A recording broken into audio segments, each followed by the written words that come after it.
Well, ladies and gentlemen, I got not one, but two garbage Kotaku articles that we're going to go over in a couple of videos, and this one has to come from Kenneth Shepard, and it says Hades 2 is addressing the first game's lack of body diversity. Now, you're probably wondering, why is body diversity even a topic of conversation in a game like Hades? Well, when you're a tourist to the gaming scene, when you don't actually like to play video games, when you want to use a video game to push some sort of social message, you're going to use anything you possibly can to do so. And unfortunately, it looks like Supergiant Games is going the same route as well. They have changed what Hephaestus actually looks like, and they essentially turned him into an extremely obese character that has a fake leg. Why? Well, they got the echo treatment. I think so many people feel like this project might be checking boxes in some way.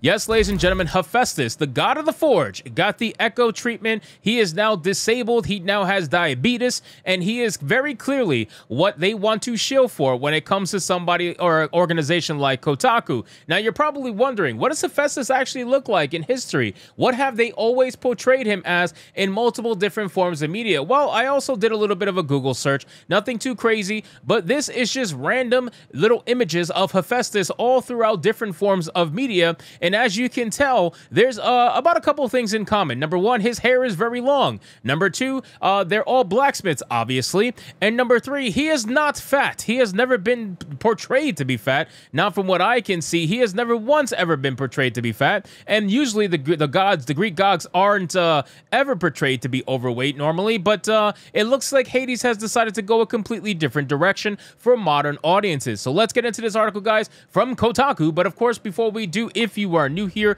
just consider hitting that subscribe button. I would greatly appreciate it, and like the video to push us out into that YouTube algorithm. It says Hades is famously known for its tight action gameplay, which it is, by the way. Just to clarify, I thoroughly enjoyed the first Hades. I genuinely did. I loved Hades a lot. I thought it was a very good roguelike game, and it got me interested in other roguelike games. It kind of made me go down a rabbit hole, very similar to how a lot of people go down a Souls-like rabbit hole once they play games like Dark Souls. And then it says for Supergiant Games, making the pantheon of Greek gods fine as hell. No, apparently now it's okay to sexualize characters, by the way, which again, that's a whole different topic. Like I was gonna cover that in a separate video, but apparently they are sexualizing characters in Hades, and they have absolutely no issues doing that because Hades characters is what is deemed as safe horny, right? So Hades characters are what deemed safe horny for a reason. They push identity politics in sexualized characters, right? And now these people who are at Kotaku, they want to pretend as if sexualizing characters is perfectly fine. They all of a sudden have amnesia as if they just weren't complaining about Stellar Blade's Eve, just like when they had amnesia when they weren't complaining about Bayonetta and characters in Nier Automata. Like they weren't, all of a sudden amnesia just develops when it fits your narrative, right? Then it says the team said that beauty was a virtue in its character design, but the fact that the original game lacked body diversity disappointed many. Who was that many? They never really say, right? Nobody ever says who is that many. Whenever we talk about people walking away from woke video games, we can provide receipts upon receipts of people canceling their subscriptions. On Twitter, you can obviously find many different people talking about how they're walking away from a certain product. Do we actually know if they walk away? No, we don't, but at least you see it and you can get validation and verification from that. But when these people want to talk about many people were disappointed by the lack of body diversity, they're never going to tell you who, they're never going to show you who, and that's because those people don't exist. They're the same kind of people that is like in the modern audience. They don't exist. Then it says, thankfully, it looks like the sequel Hades 2 is taking a step forward on this front with Hephaestus, the god of the Forge. Supergiant showed off Hephaestus during its lengthy technical test stream on April 17th. He's a blacksmith on Olympus, one of the many characters who gives the player boons to upgrade their abilities during a run. His appearance in the stream is brief, but his portrait has already caught the attention of fans as he's a heavier set bear. Oh my god. You know what's crazy? I didn't even know what bears were. Like, I didn't even know, like, what bear, like, being a bear meant.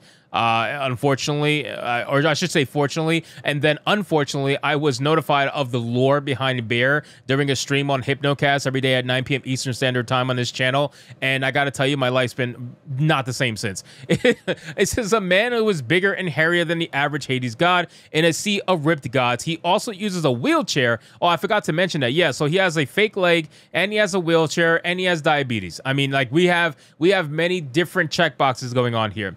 He uses a wheelchair, has a prosthetic leg, seemingly a reference to his lameness in Greek mythology as a result of a fall from Mount Olympus. While we don't see much of him in a technical test, fans are already excited about a god who doesn't have the same body as all the others. Now, who are these fans? They mentioned one person.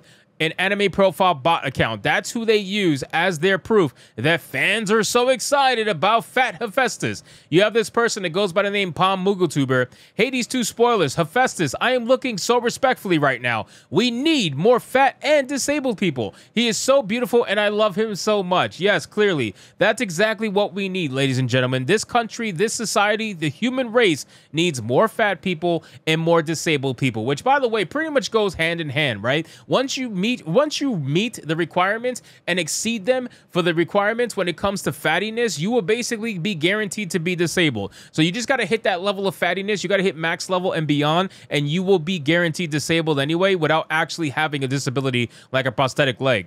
So again, ladies and gentlemen, this is a prime example of what happens when you have identity politics running rampant. I'm not saying Supergiant Games is getting woke, okay, because I don't have enough proof of that. But I am saying that it is very much an interesting sign that Hephaestus has been made fat with a prosthetic leg and a wheelchair. You can argue the prosthetic leg because of the fall from Mount Olympus. I get that. But other than that, I really can't see the argument for the wheelchair or for being essentially extremely obese. I just can't, especially from a Greek god. And they even notate this in another article. They say that people looked up to the Greek gods and wanted to look up to them as a form of admiration, like something that they can aspire to be. So this entire conversation about needing to see yourself in order to connect with a character completely falls on its face when you have someone like Hephaestus that was perfectly fine being ripped just like every other god. Now you made him obese. Now you put him in a wheelchair. Then you give him a prosthetic leg. I mean, essentially at this point, you are using him and throwing him down the hill of diversity. It's bad enough he was thrown off Mount Olympus. Now you're tossing him down the hill of diversity and he's hitting every single diverse tree along the way. That's essentially what's going on here. So he's going to be a butt of a joke, essentially. You know, Hephaestus is going to be mocked and laughed at by real fans of Hades. And listen, the game might still very much sell very well. I don't doubt that, okay? Hades was a great game. I'm sure Hades 2 is going to be another great game. But let's not pretend that they're not making Hephaestus fat for simple diversity points. They're not making him fat for anything other than ESG. I don't know if they actually have funding at this point. I don't know if they've taken money from BlackRock, Vanguard, or any company like it, but I wouldn't be surprised if after Hades 2 comes out, BlackRock doesn't come knocking on the door saying, hey, we got a little bag of money that might interest you for Hades 3 if you catch my drift. So we'll see what ends up happening with Hades 2 when it comes out. Again, I'm looking forward to it, but I'm also very cautious now that I've seen something like this. So anyway, guys, thank you so much for watching this video. I hope you did enjoy it. If you did, consider leaving me a subscribe. I would greatly appreciate it. Don't forget to like the video, comment, let me know what you thought, and I'll see you guys on the next one. Hypnotic out.